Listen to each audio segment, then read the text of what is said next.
Hi guys, it's Rick here from the Martial Arts Centres of Excellence. I'm the Chief Instructor and owner.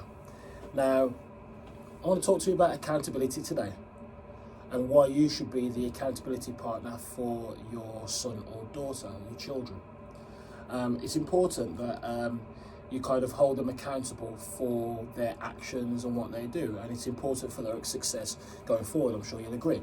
Now, what made me realise this, or what made me think about this to do this video, was I saw a post that I've seen several times, and it was entitled, you've got like a lion, or you've got like a daddy lion, and you've got this little lion cub, and then the daddy lion saying, I was going to give up until I realised who was watching.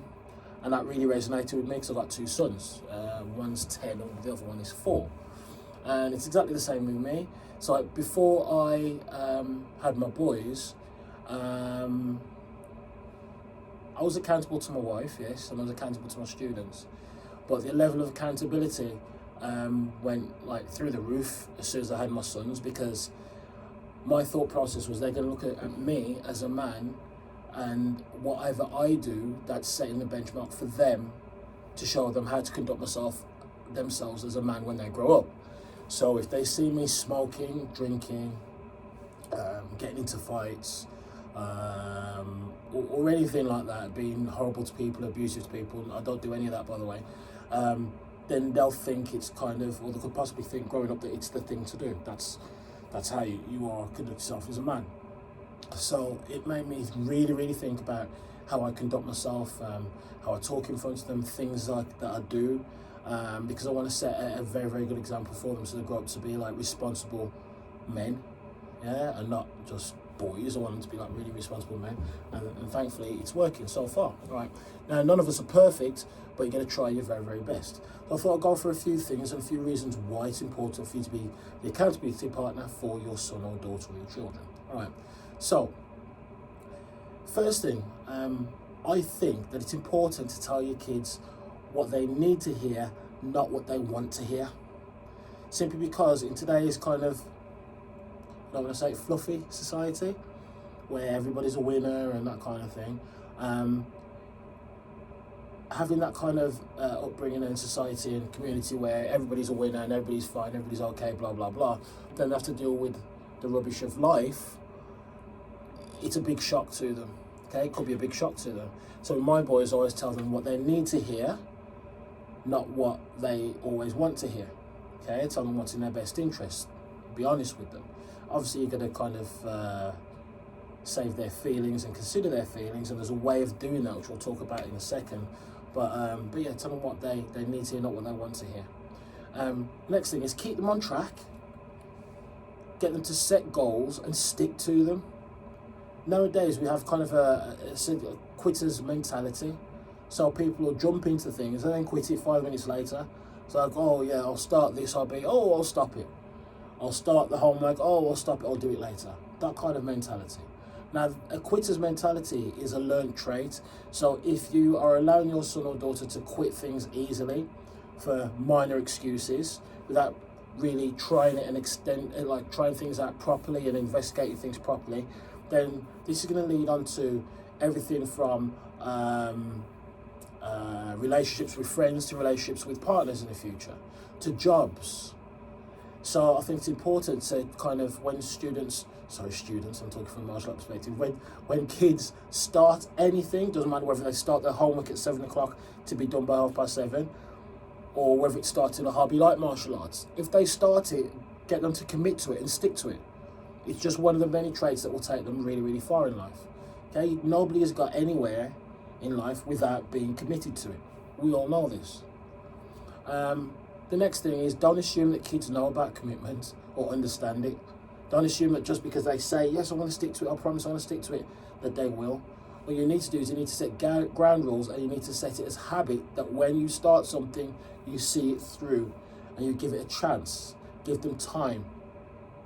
Now, this leads on to the next one. One of the traits of martial arts, you've got like 7 tenets of martial arts, like courage, respect, etc., etc.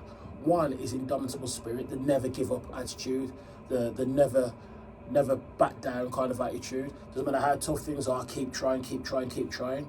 Now, if you think about with everything going on in society at the moment, and life in general, life is hard. Life can be hard, but it can be also be as hard as you make it. If you have a quitter's mentality, then you haven't got an indomitable spirit. What you're doing is you're giving up as soon as things get tough.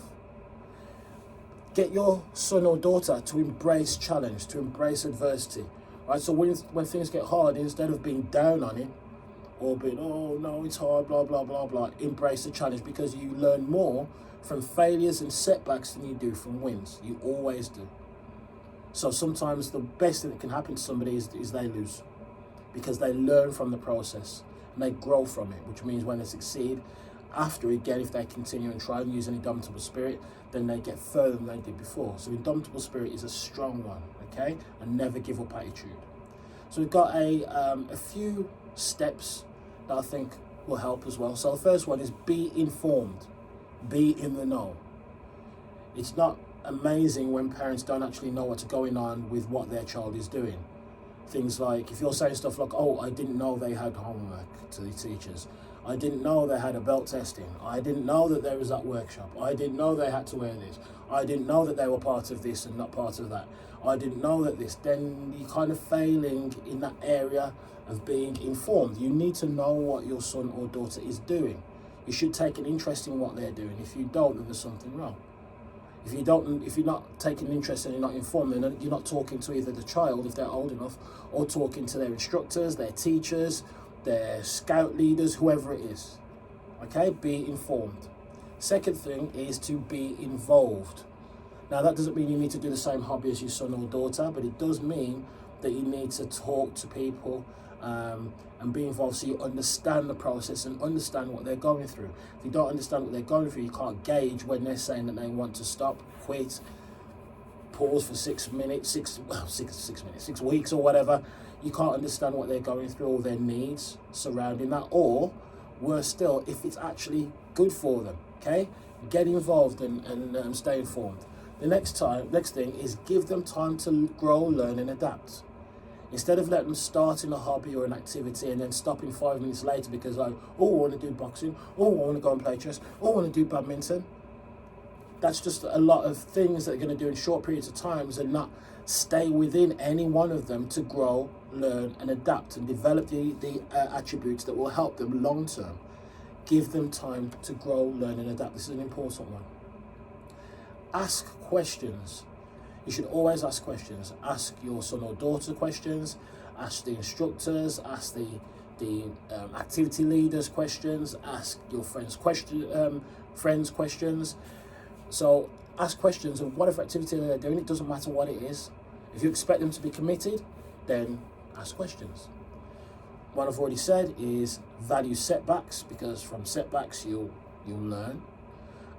Next one is use positive language. Always use positive language. So I'll explain. So if, for argument's sake, I'll use martial arts as an example. Say that your son or daughter does competitions with us and competes on our England squad or whatever, representing Great Britain, which we have quite a few students progressing on to doing that. If they go and compete and they lose, the worst thing you can do is on the drive home you say, oh, you were rubbish today, you just worked yourself, I don't know what was wrong with you, I told you to do this, I told you to do that. That's not positive constructive criticism, and that shows a fixed mindset. Okay, to have a different approach to promote a growth mindset in your son or daughter and for yourself, it probably would be easier, would be better to say something along the lines of, okay then, so what have you learned from today? What did you learn from losing? How would you have approached it differently if you knew what was going to happen? What do you plan on doing next time? So instead of your son or daughter feeling bad about their performance, they'll analyse their performance and learn from the process, so you can get a positive from a negative. That is so powerful. The next thing is promote balance. Sometimes within our martial arts schools, we'll have parents saying, oh, such is stopping because they have their exams coming up.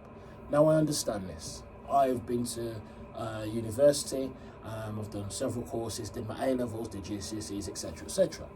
Because my parents understood balance, and promoted balance for myself and my sister, who's a head teacher, I still worked nights while I was at university, and I still trained 2 times a week or 3 times a week or 4 times a week when I was at university. My exams were coming up, and I still competed at the weekend all around Europe while I was doing my exams. So what did that do? Did I fail my exams? No, I did really well in my exams, got my degree, everything, because I understood and my parents understood the value of balance. Promoting balance is one of the strongest things that my parents taught me. So now when people say, "Oh, Rick, I don't know how you do all of this and how do you do all that," I'm like, well, you just balance. It's just time management and scheduling and then prioritizing what's important at that time. So instead of stopping everything here to do this and getting stressed out, manage your time properly, maximize what you do in that time, and then you'll get the best out of everything you're doing. Now, the last thing is value operating outside of your comfort zone. Anybody that grows and becomes successful in anything operates outside of their comfort zone. And if you can get your son or daughter to understand that tough times build tough people, then they will really, really, really, really grow and really excel, and you'll see the difference in them. So I hope that's been helpful for you guys. So be that accountability for your child. Remember, they're watching everything you do. So if you're smoking and you're saying, "Oh, I'm going to quit soon," and you don't, "Oh, I'm going to get in the gym soon," and you don't, they're watching. Subconsciously, they're taking it on board. Okay? So be that role model for your son or daughter and watch them excel. So remember, guys, if you're interested in classes or anything, just give us a shout. You can call us on 0800 612 9325 or message us on whatever platform this video appears on. Remember, action solves every solution. So take action and give us a call. See you soon.